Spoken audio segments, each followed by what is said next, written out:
Hi everyone, how's everyone doing today? Hopefully everyone's doing well. So I just had a shower and haven't really comment yet, or do I have any attempt to do anything about it?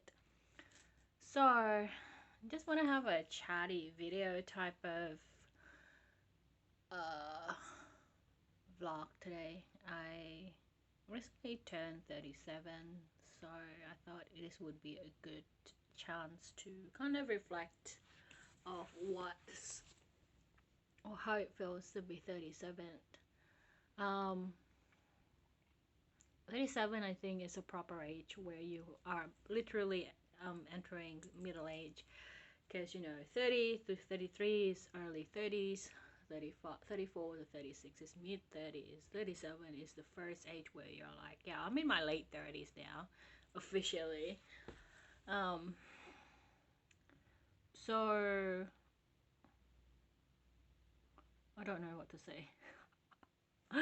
I don't prepare this kind of things usually. I know people script their videos. I don't. I just go with it and just do it in one take or several takes until I'm happy with with what I say or how I feel by the end of the talk, which doesn't happen too often. Um, so this is going to be the last, no, this is the last year where no, let me correct that. This is, like this year, I don't know, I felt indifferent towards my birthday. It feels, it's not even sad or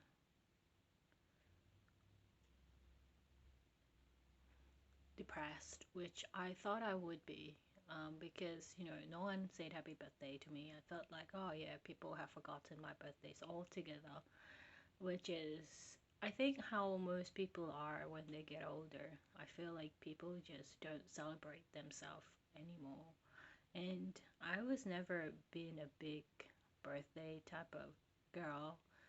I remember one of the reason is like I have this traumatic experience when I was in second grade, which was when I was 5 years old or 6 years old. I think it was my sixth.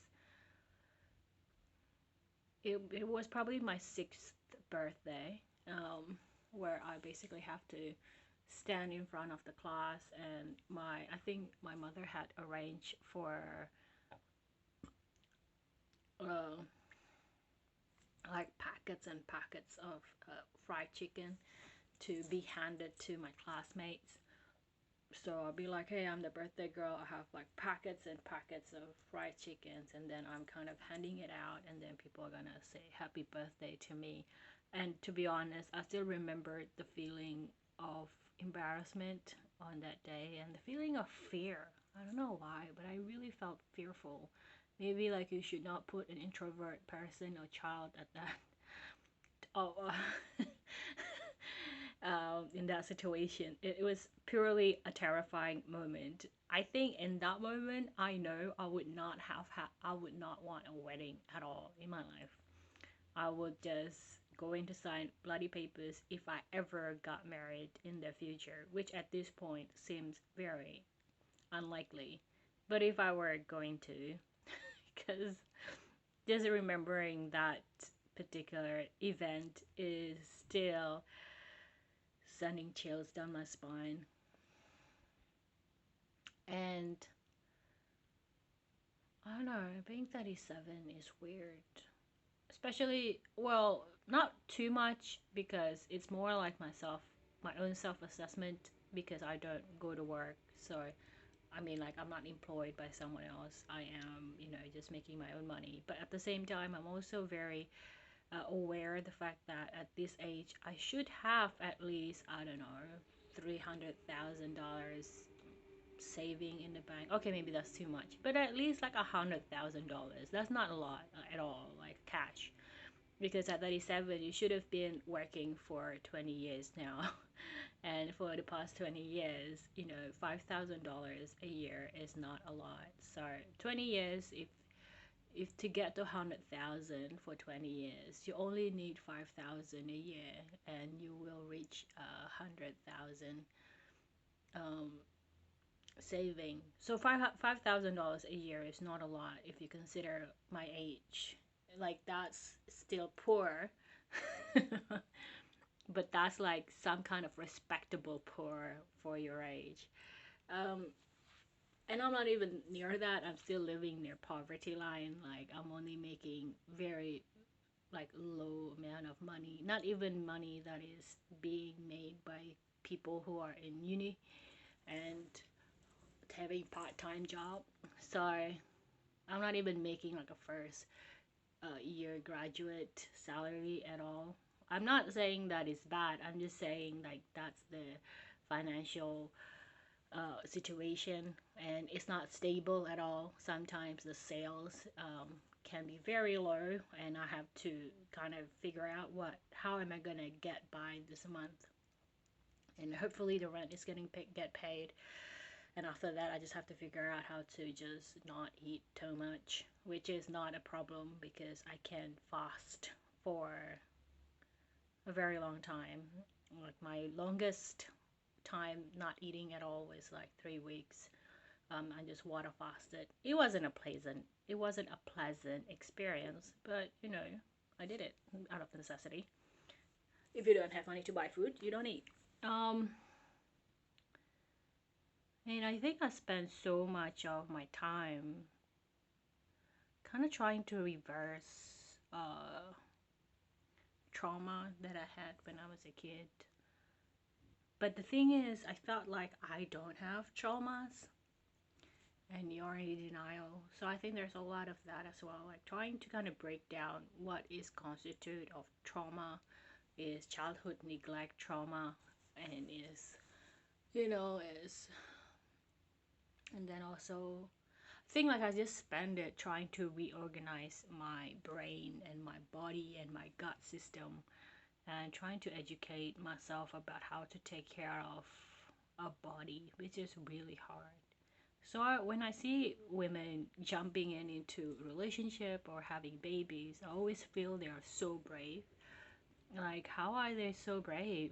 Like, even the thought of like having to arrange a wedding is just making me feel sick, and making me feel, and having to kind of like exist in like thousands of people in a personal setting. Okay, I don't I can I like having like I it would terrify me, but at the same time it would probably excite me if I have to give a presentation or something in my area of expertise to 1,000 people, 100,000 of people. That's probably be very exciting, like in a professional setting, because it's an area, it's a domain of competence, and you want to show off in your domain of competence. But in the personal domain, it's terrifying. It's like I don't know, like life sentence type of thing. Like you just want to crawl under a hole, inside a hole, and there's just not come out until all the people are gone. I don't even allow people to come into my place. I guess like from the societal sense, I am protecting myself from the judgments of society because I'm not in a workplace, so there is no colleagues that would talk about me. Um, and it from a social perspective, there is no one here to judge me because I basically go to a club where the members are basically 65 years old and above. And I think the only reason why I would feel bad about myself is because there is these expectations of children from myself as well, because I see them cute and stuff, and also from a practical sense in my head, I mean, I really should have one child at least, to kind of continue the DNA into the world, like, and I would not feel guilty for having terminating my the DNA that I have, with myself. And which is, I don't know why I would be concerned about that, because I feel like I have enough cousins in the world. Like my grandmothers from both sides have had a lot of children, both men and women. So the DNAs are basically recycled DNA, right? Like you're using your ancestors' DNA to combine all different genes and make it into who you are as a person, as a human being, as an animal type of human flesh as well. Um, but I think it will feel good just to have one, um, for the selfish reason for myself, I guess. Preferably female to replace me. I'm pretty sure like their personality is probably gonna be like their dad's, but that is the only concern, I suppose, which is completely different from when I was younger, when I was like in my 20s or in my late teen. I basically kept saying, oh, I don't want to have kids, I don't want to have kids. You know, I basically told the universe, you know what, or told my friends, you know what, my husband or my future husband can just get married first, have kids first, so that by the time they get to me, I would not have to be pressured to have children. Yeah, I do not have that same perspective anymore. Now I'm like, I prefer for them not to have kids already, or not to have any kind of marriages. If they have had marriages or they get divorced, I hope like they did not have kids, just purely because I didn't really think it through. You know, when I was a kid, it's like that's an extra family member and an extra family community there. It's like, you know, the ex-wife or the mother of their kids are not only one person, but as I said, it's like one person is a community. It's not just one person. Usually a person comes with a community behind them. So if you have a kid with another person, that means you have this kid would have a mother who would have the mother of this baby would have, you know, their own set of parents, their own family issues, their own, you know, maybe ex-boyfriends, ex-husbands that is not yours, and that will infiltrate into your life purely because of the child. And I'm not blaming the child at all. It's just, I think, like one of the sad reasons of having family dramas is that children get dragged without their consent as well. And I don't know. I feel like that's the main issues that I have being 37 right now, is that issue of, do I want a child or don't want a child? If I want a child, that means I really have to do it within the next 3 years before I was 40, before I turn 40, which means that probably the chances of me getting a husband or whatever it is very low, just because on the I think I'm on the autistic spectrum, Asperger to be exact. This is a self-diagnosis, by the way, so this is not like when I go to a doctor and get a full diagnosis. And I have been this is a self-diagnosis way from like back from 2012, so I kind of aware of it, but I think it's not only until recently where a lot of women are being diagnosed officially that I feel like my self-diagnosis is indeed correct, and because the traits are just way too similar and way too accurate for it not to be. And back then it was still in the very early stage of research as well, so there wasn't a lot of things that you can compare yourself to. While today you can, 9 years later, because there's just a lot of people with a lot of experiences, anecdotes, and you know, you can kind of see whether you are similar or not similar, and you share that identity. So just based on this, I feel like I don't have the skills to attend to like a normal relationship or healthy one to be exact, and I won't know, and I don't have the ability to have to keep that space in my head to try to figure out what they want and what they need or constantly, and I would have to choose, I feel, between either doing that towards my spouse or towards a child.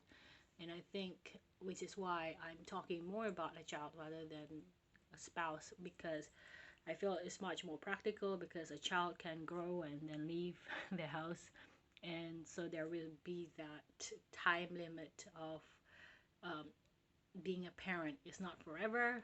Meaning, like, yeah, you are forever a parent, but like at one point they will go out into the world and probably only contact you once a year, once a decade, or something. So there will be an individual independent of me, and I think that's not the same when you have a spouse. A spouse is designed by society to be there next to you till you die. Like with a child, at least when you die, someone's gonna call the child to come back and then take care of your business for you. Um, but in the meanwhile, between that and the day you die, you're gonna like can live your life to your own accord, basically. Um, I don't know. I'm definitely rambling about this. That's how my brain works. I kind of like, um, kind of take a whole scenario and try to run it through to the end. Which is of course not how life works. Life is filled with so much surprises, and hopefully there'll be like a lot of happy surprises from my end. So, but at this point, I think like I just have to come up with a way to make lots and lots of money. Because I feel like if I have a lot of money, I know this is definitely not a solution, but somehow in my head, I'm like, this is a good proposal. Is like, if I have a lot of money, then friends, I don't have to worry about whether I'm gonna be able to feed the child or not, and I would be able to afford like top medical care. So not that medical care in Australia is expensive, but it would be a great assurance for me if I need a specialist or something were to happen, and I would be able to afford 24/7 nanny for the kid. I can hire 2 or 3 nannies if I have children. I can hire 4 nannies and have them on shift rotations. One for the daytime, one for the night times, and then they can rotate their shift so that everyone will have their own work-life balance. Because I know people have to go home and do their own social kind of personal life as well. So I think that's my perspective about being 37, is that I really need a lot of money if I were to have a life that I want. And I'm very aware that, a spouse, a husband is somehow not part of the picture. The reason is actually pretty simple. It's really hard to control another human being. Like you can't get that into your plan, because if you need to, if you include someone part of your plan, if you include someone to be part of your plan, that is not a transactional thing, that means you have to, that means it's not in your control, right? Because like I can plan for having a baby because I can put steps into that. You can hire a doctor to basically assist you, a doula to assist you after the children are born. You can go to IVF or go to a sperm bank to get the sperm, and then have the IVF to stimulate the ovulation period and increase your hormone and make so that fertilization would be a lot, have a higher chances to happen. So those are the things I can control, and you can hire nannies because it's a transactional thing, it's a work thing, so they're not there for emotional support, they're there to be paid. The consequences of that, of course, would be emotional support for me. But having a spouse is a whole different thing, because they're not getting paid to be a spouse, because that's not the definition, it's not a job, but it is a job. But I don't know, I think like a spouse is a confusing factor in the whole plan. It's like, what do they do? I'm not saying men are not useful. I'm just saying that I've never seen a man in my life that are useful at home. So, and I've seen a lot of men. So maybe it's just my luck that I haven't seen a man that is useful at home. All I've seen is just them sitting around playing games and not doing anything, don't know how to cook, don't want to learn how to cook, don't know how to do laundry, don't want to learn how to do laundry. It's just the unwillingness to help out, I guess, that is making me doubtful of the usefulness or the necessity for the existence at home. But yeah, I might get lucky and get a good one that is housebroken, very helpful around the house, very supportive. Actually, I don't know about that. I know that one of my friend's husband was so willing to be a stay-at-home dad. My friend was just not willing to do that. I'm like, that's not fair. I want to be the one that stay at home. But she couldn't because she out-earned him a lot. Um, but yeah, I know like there are some men that is willing to be helpful with the children. I don't know how helpful he is at home, because I never heard her talk about home life too much. Um, but he's definitely one of those people who is willing to put, his hands up, like saying, "Oh, I can be the main caregiver." But is it necessary? That is my 21 minutes rant about my feelings about 37. That's the thoughts that are floating in my head. It's definitely not one of those.